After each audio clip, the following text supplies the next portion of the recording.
Hi, I'm Joey Roberts here with Matt Sullivan, Jack Abbott, and Brett Prentice.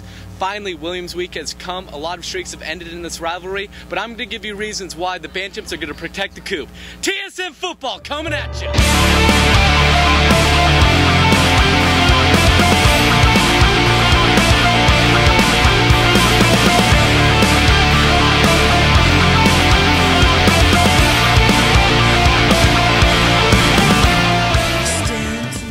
After a convincing win in Week 1 at Bates College, Trinity will host Williams College this Saturday at 1 o'clock.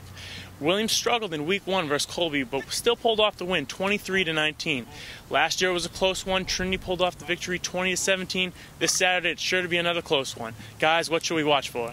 My focus of the game is on the Bantam secondary. Junior quarterback Pat Moffitt is an undersized pocket passer without a particularly strong arm. 5 times last year, he threw the ball 28 times or more, and this year is no different. In the home opener against Colby, he aired the ball out 36 times, completing 18 of those with no touchdowns and 1 interception. It's up to Mike O'Connor, Harry Melendez, John Marinelli, and Ben Sherry to be sure tacklers on the short to intermediate passes to his main target, Nick Caro.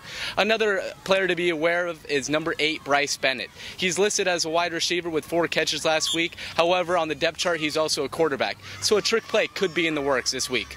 My focus this week is going to be the Trinity passing attack led by junior quarterback Craig Drabowski and receivers Michael Galligan and Winston Tuggle.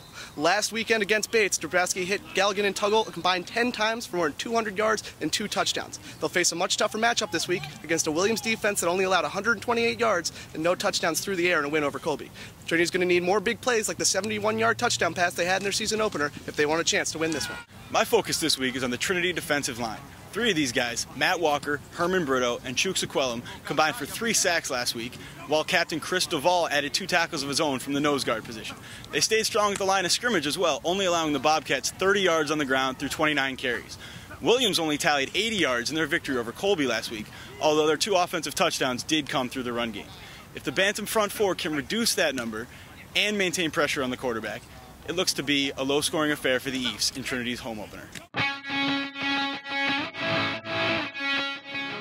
My player to watch this week is number 1, Harry Melendez. Excluding his defensive skills, I'm focusing on him mainly as a punt returner. In a Williams-Trinity game, special teams can make the difference. Last week at Bates, he had 4 punt returns, his longest being 34 yards. I'm looking for him to break a big one open this Saturday.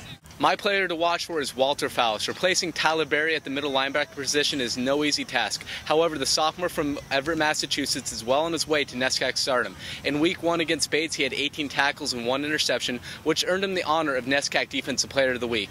I have a feeling that this is going to be his coming out party in front of friends and family against Williams.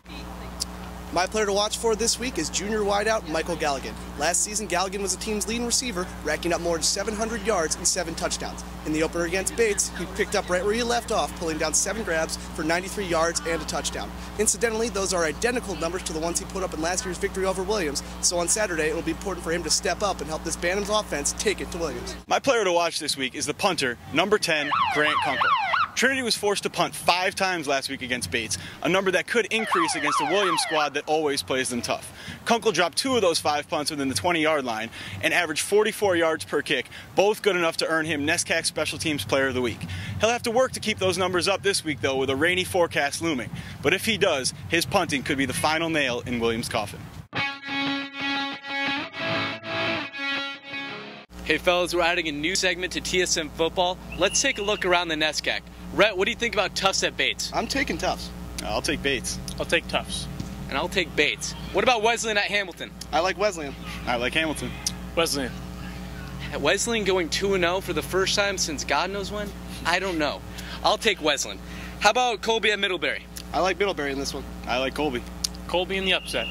Middlebury putting up fantasy football-like numbers? I'll take Middlebury at home. How about Bowdoin at Amherst? I like Amherst. I like Amherst. I like Bowdoin's offense. I'm going to say Bowdoin. Oliver Kell leads them to a victory for the first time this century. Bowdoin. How about the final game, Williams at Trinity? I like Trinity to pull it out, 2013. I like Trinity to win, 17-7. Same score as last year. Trinity 20, Williams 17. So you're all on the Bantams. I'll take Trinity 28, Williams 17.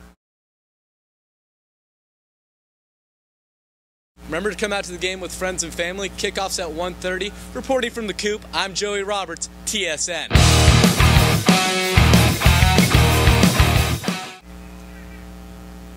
Still on? Yeah, we're on. Well, if you can't make it out to the game on Saturday, be sure to tune in to hear me, Jack Abbott, doing the play-by-play on WRTC 89.5 FM.